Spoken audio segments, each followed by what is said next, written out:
Goggle Glasses drawing plenty of attention and some jokes, as we just saw, even before going on sale. Google's wearable computer is also facing stiff resistance, mostly over privacy concerns. Scott Stein is senior editor of CNET. He's with us this morning, and look what you got. I've got them here. You know, that kind of hit it dead on. That captured every tech blogger in America wearing these things over the last week and a half.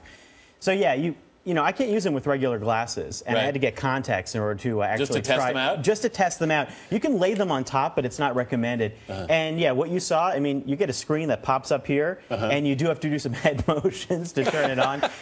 You don't have to say peacock over and over, but you know, you swipe here with the touchpad, and you can take photos by doing this, as simple as doing that. So they're captured, and it doesn't really scan your environment, but you know, it has a few connected internet parts to get directions, search the web, but it's not ready for most people to use, and so it's not surprising that it's set now to be kind of an early access developer tool, set at a price that most people can't afford anyhow. $1,500, yeah, right? $1,500. And I think the most basic question is, why do you need Google on your face? You don't, and that seems to be okay as far as an experimental procedure, because what you're dealing with here is kind of like a Google X, extension. You have Google experimenting and saying, we don't know, and they're very open about that. So this is an attempt for developers mostly it's meant for developers to get their hands on this and think about new interfaces. So we may, I saw the movie Star Trek the other night, 2009,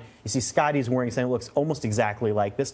We've seen it in so many movies, and so we look at movies like Minority Report already having predicted seemingly interfaces like this, so who knows? We seem to already be having this societal anxiety attack about these things and how they may invade people's privacy, mostly because of the video prospects of this. Right. You know, that you can be taking pictures of people maybe while they don't even know it. Yeah, I think it's the video element, because it's not really clear when you're recording, and the fact that Google has a history already in terms of collecting lots of information. I mean, so do all social networks like Facebook, and using it in surprising ways, knitting it together, suddenly your search history, everything else. So maybe there's a question of where does this all go, where we're collecting our bits of information and connecting them in time so that it feels like our memories are out there, for all time. Were you able to drive wearing these? I did try them, and I was extremely intimidated.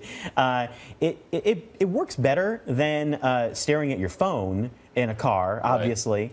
But the screen hovers on the right side, not a bad position for where you are in a car, but you shouldn't be staring at it all the time. You should only be using that at a stoplight, maybe, to glance up and just check the map for a moment.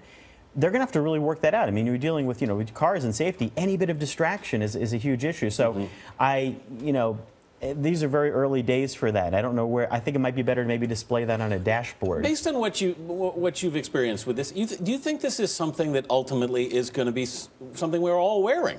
No. If not in this incarnation, maybe in another one. I think a lot of people might be wearing them, but it could be 5 years or 7 years before we get to the point where people are using these in mass.